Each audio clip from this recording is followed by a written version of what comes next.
Captain. I'm the Board Game Captain. I'm Lynn.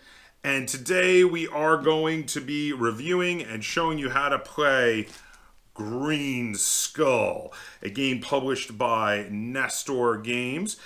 Before we get started, though, I want to draw attention to the fact that I'm wearing one of our merch shirts from over on our Teespring store. This is the I Drink and I Game, It's What I Do shirt. We have tons of cool gamer merch, both shirts and mugs in tons of different colors, all available over on our Teespring store. Link in the description down below if you want to get yourself hooked up with some cool gamer gear. And in addition, if you're in a position to and would like to help out the channel, you can join our Patreon. There's a link in the description down below. And depending on what level you join at, you can get access to patron-only giveaways, as well as early access to some videos, behind-the-scenes videos, and also the ability to request review and tutorial videos for some of your favorite classic games.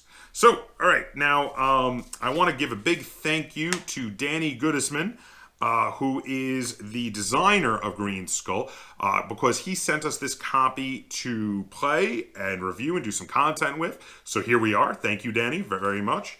So now this is a game, again, published by Nestor Games. So they do, we had already reviewed another one of their games recently, the Return to Camelot. Mm-hmm. So they have this pretty standard little travel game pouch, which is pretty cool. It's a nice pouch. They have a different symbol for each game on the end, so it's the skull for Green Skull. I like the pouch. I like how portable it is. I like how you can stick it in a backpack, or you can put it in a pants pocket if you have, men's pants. Mm-hmm. It's not going to fit in a lady's pants pocket. If they even have pockets. If they even have pockets.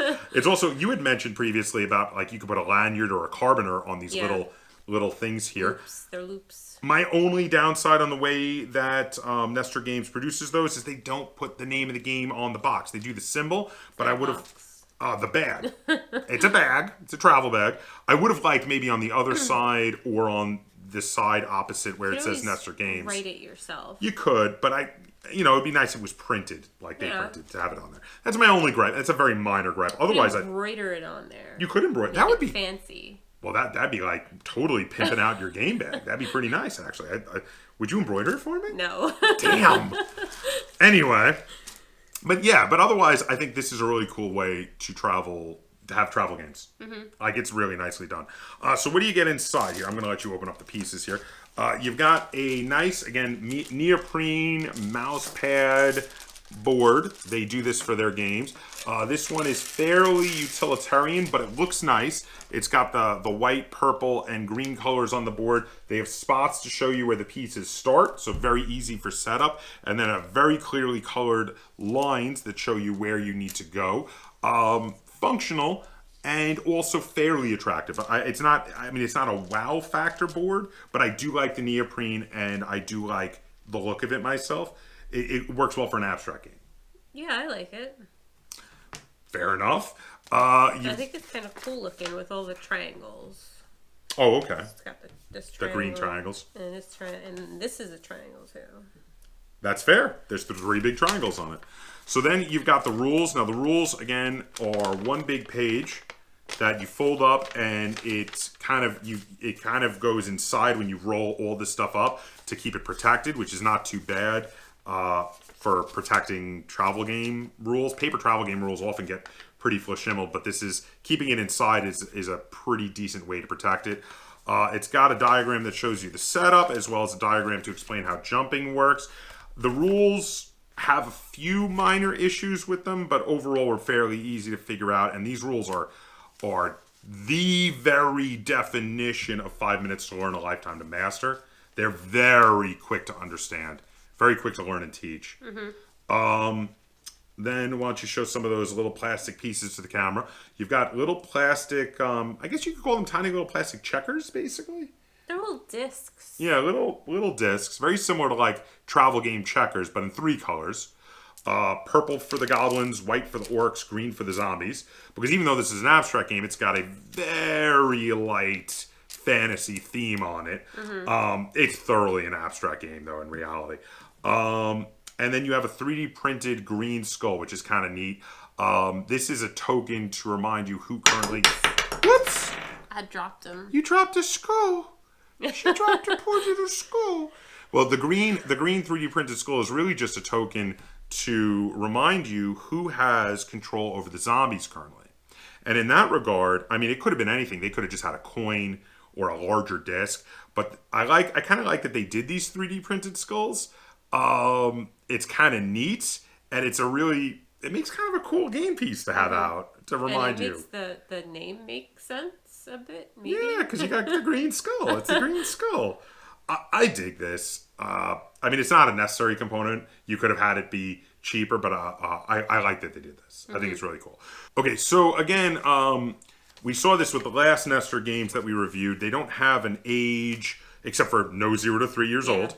They don't have an age. They don't have a time listed, and all they have is that it's a 2-player game. So I love that there's 3 factions, but it's a 2-player game. We're going to get into that during the review. But there's not much to talk about there. It's strictly 2 players. I like that they didn't try to shoehorn in like a third player. Yeah. Let me ask you, where would you recommend this to in regard to age? 12 and up. I was going to go a little younger. I was going to say 10 and up. Yeah, well, I feel like the moves are very simple. Every piece has the same moves. Even the zombie piece has the same moves. It's got fairly advanced strategy. Like, I don't think a 10-year-old would be great at it, especially playing against an adult. But 2 10-year-olds playing against each other, I think would be fine. It only feels, I mean, it is definitely more advanced than very basic games like checkers, but it doesn't feel that complicated. It's really only like 1 page of rules. Okay. So you say 12, I say 10. Yeah. A little bit of disagreement there.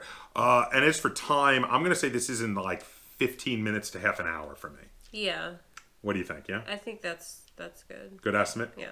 All right, so without any further ado, we're going to head over and we're going to run you through a number of turns to show you how this game plays. And then we're going to come back and we're going to talk about how this game feels, and we're going to rate it and review it. Okay, so here we are set up to play a game of Green Skull. So I'm on this side of the board and I'll be playing the purple pieces. I'm over here and I'm white.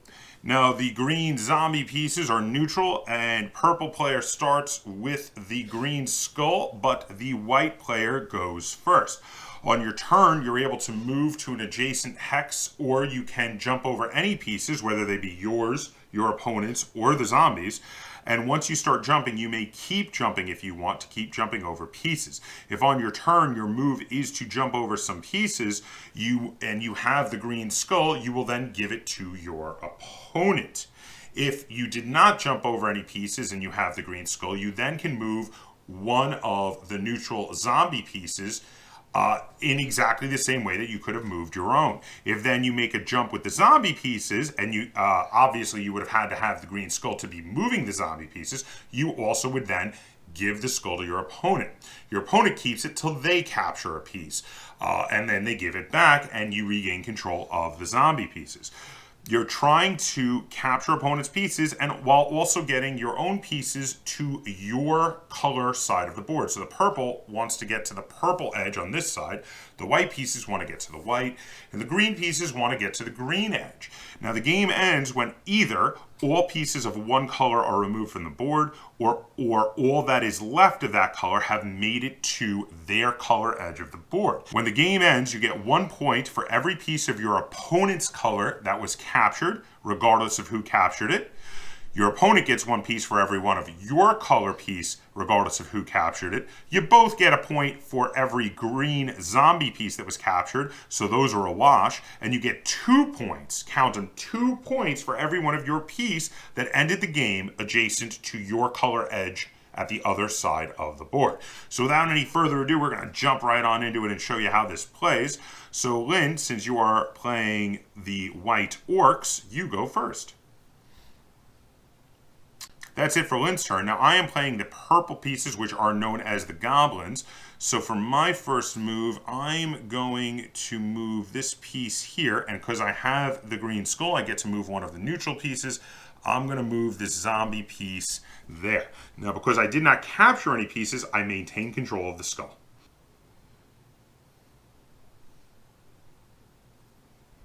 You're being tricksy over there. I see what you're doing already. But if you do what you're thinking of doing, it's only going to take a bunch of the zombies down with you and not my pieces. So I'm actually fine with that. You go right ahead and give me points by capturing your own piece. I can see what you're planning to pull.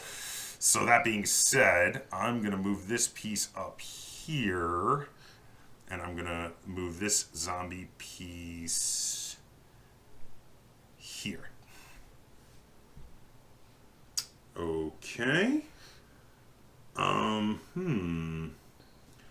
going to move this piece here and this green piece out there. Intriguing. Okay, I'm going to move up here and over here. Oh, jumping over one of your own pieces. Uh-oh. Lynn has started the carnage. Is that it then? That's got to be it. Yeah. Okay. I miscalculated. Yeah, I was going to say, I wasn't sure what you were doing there. Yeah, from my angle, it's kind of A little wonky. Yeah. I'm going to move this piece up here. And then for the zombies, what I'm going to do is I'm going to capture the piece you put over there. But capturing that piece of yours, of course, means I have to give you the green skull.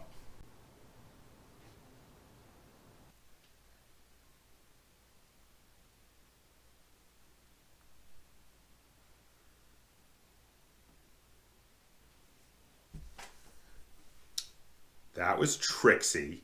I'm going to jump over my own piece here to then jump over your piece there to then jump over your piece there to then jump over the zombie piece there. Boy, if I had had the green skull, I sure would have had to give it away.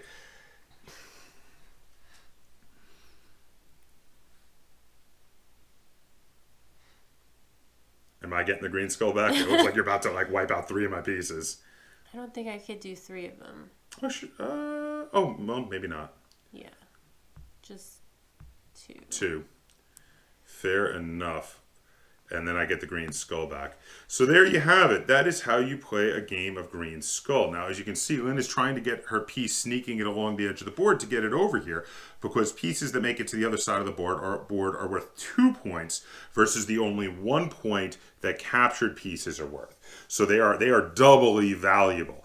Once, again, that all pieces of a single color, even the neutral color of the green zombies, are completely eliminated, or all that are left have made it to their opposite side of the board, the game ends and you count up points. Again, 1 point for every one of your opponent's pieces that was captured, regardless of who captured it.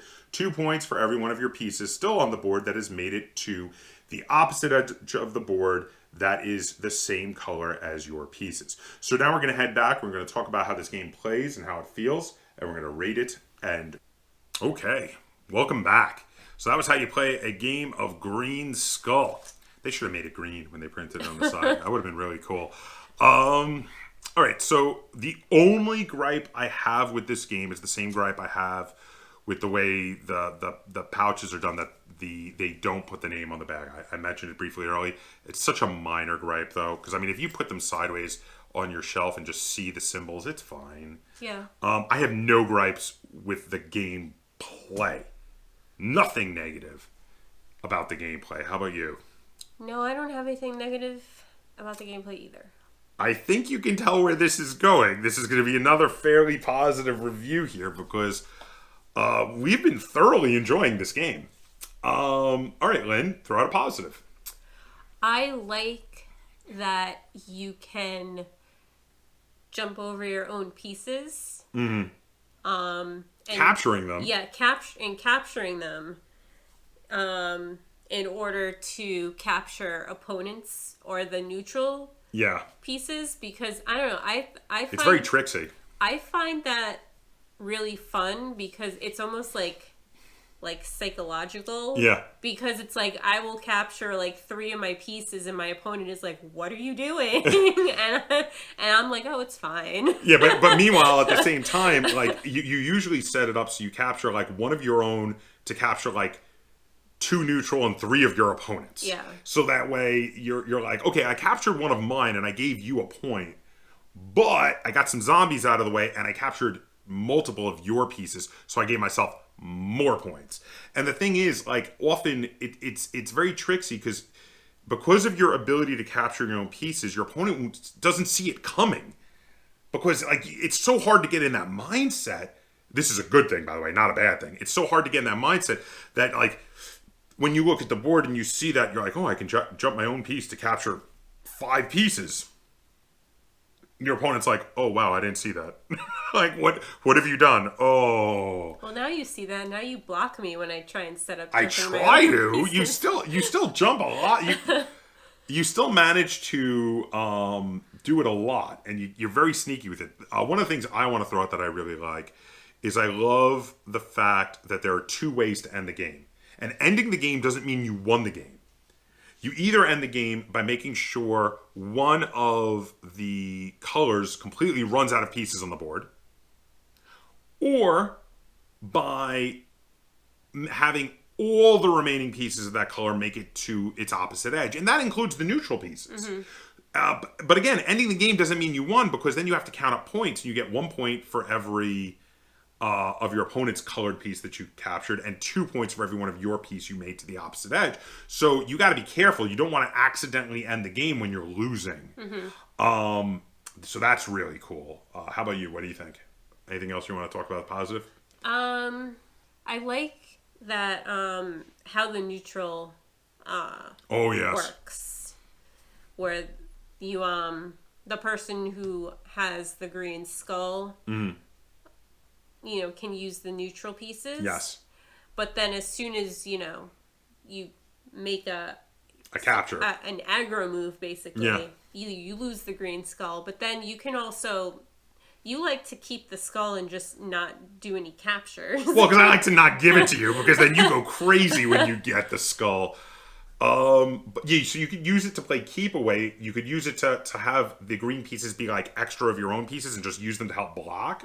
But then you can also use it to try to get those captures with pieces that then you don't care if your opponent captures back, because you're like, oh, I'm going to capture with the zombies. But then you have to give them the skull, and then they get to capture you with the zombies. The neutral. I think the neutral. Which this is something that I was saving.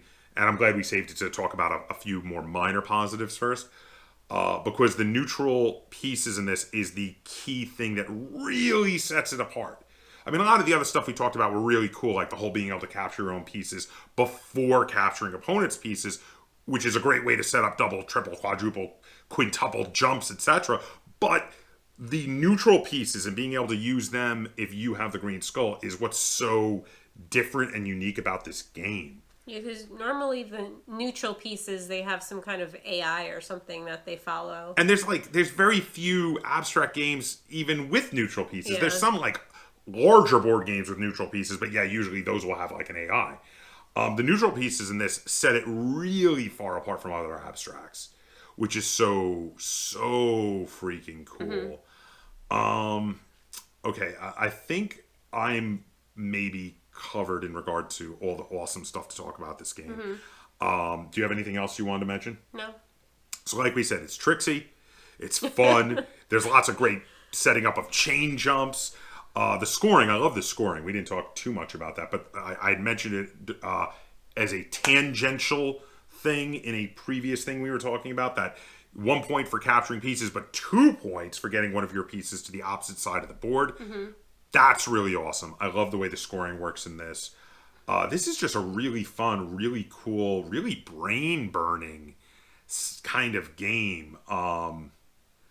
Really very much the definition of, again, it's one of those 5 minutes to learn, a lifetime to master. You feel like when you miss something where your opponent gets like a gigantic quintuple jump, that you're like, wow, I got to play this more, and I really got to figure out what I'm doing wrong, because I need to level up my play in this game. And that's pretty awesome, don't you think? Yeah. So now you're being, as you are, always fairly coy. But I already know, because you have made some you've dropped some hints while we've been playing this game, that this is one of your favorite games we've played in recent days. And some of the other games we've played in recent days you have quite liked. So I'm thinking this is going to be a severely high-rated game for you. So I think you should go last. Okay. Because I think now I am. What's your number? I'm getting there. I'm very positive on this game. I think this game is great, but I think you're even going to be higher. That's my prediction. Yeah. Do you think I'm right? I'm right. Probably. I don't know until you actually say your number. All right, so I'm going to give Green Skull 8 out of 10 stars, which is an incredibly high rating. This is an amazingly fun game. I thoroughly enjoy it. I'll play it anytime. I love that it's a travel game because we can take it with us when we go to like the coffee house or something once these things are back open again. And we can play it on a table after having a bite to eat and a drink. Or I could bring it with me over at the pub. Alex and I like to play board games at the pub again once these places are actually properly back open, and we can play it over a couple of beers. This is a great game for that sort of thing, and I think it's a fantastic game to have as a travel game. Yeah, this game is great. I highly recommend it. My turn now? Your turn now. I'm going to give it a 9. So that is a really high score. That is because I like jumping over my own pieces while staring my opponent in the eye to psych them out. And then capturing their pieces. And then capturing their pieces. Okay, so that's just like it just what is it, just like hit this elemental fun spot for you where it's like you love that mechanic? I guess it does. I don't know. I find it just really satisfying to sacrifice my own pieces. Is playing this game kind of like your ASMR? It's just incredibly like fundamentally satisfying and enjoyable and gives you the tinglies. ASMR is annoying, so I don't know about that. Okay, well, so, but you love it. Don't be whispering at me. But you love it. Yes. Okay, so I gotta ask, you sometimes like abstract strategy games, but you're a little hit or miss with abstracts, where there's some that you really like, and there's others that are, that there's quite a number of abstract mechanics that you're just not a fan of. This is an incredibly high rated for an abstract. I gotta think this has got to be at least a contender for your number 1 spot. Oh, from what? Of abstract games. Like if you were to do another top 10 abstracts, I think your number 1 last time we did the top 10 countdown was Zertz, maybe? Was it? I think it was. I don't even know. I think it was. It's been a long time. I'll have to go back and watch that. I thought it would have been that. I don't remember the name of it. Oh, the Duke? Oh, sure, not the Duke. I thought it was Zertz because you really like the marbles. It could have been either one. Is this a contender? How does this compare to Zertz and Duke then? Because this 9 is really high. Well, I think it's just talking about gameplay. It's probably more similar to the Duke than to Zertz, just with how you move, I think, and the overall gameplay. But I don't know. I would have thought it's closer to Zertz because you have the jumping, like in Zertz. Zertz is the jumping. Yeah, but then you're taking away rings and stuff. Okay, that's different. It doesn't really feel. No, but I mean, but how does this compare? Is this a possible contender for your number 1 spot? I don't know. Yeah, I'd have to really re-examine. Yeah. Okay, because I was gonna say 9 is really high. All right, so there you have it. Yeah, this game is great. We both really enjoyed this game. 8 stars for me, 9 stars from Lynn. This is 2 thumbs way up. Get up there. 2 thumbs way up review from us here at the Board Game Captain. We really liked this one. I think we can definitely recommend it to you if you're a fan of abstract strategy games and you're looking for something that does things differently. The whole third neutral faction that sometimes you control, sometimes your opponent controls is awesome. It just works. It's really cool. And we can recommend this one to you if any of that sounds cool to you. If you enjoyed this review and tutorial video and you'd like to see us do more like it, be sure to give it a like, share it on all forms of social media, and if you haven't already, please subscribe to the Board Game Captain. That's Captain spelled with a K on YouTube. And until next time, game on.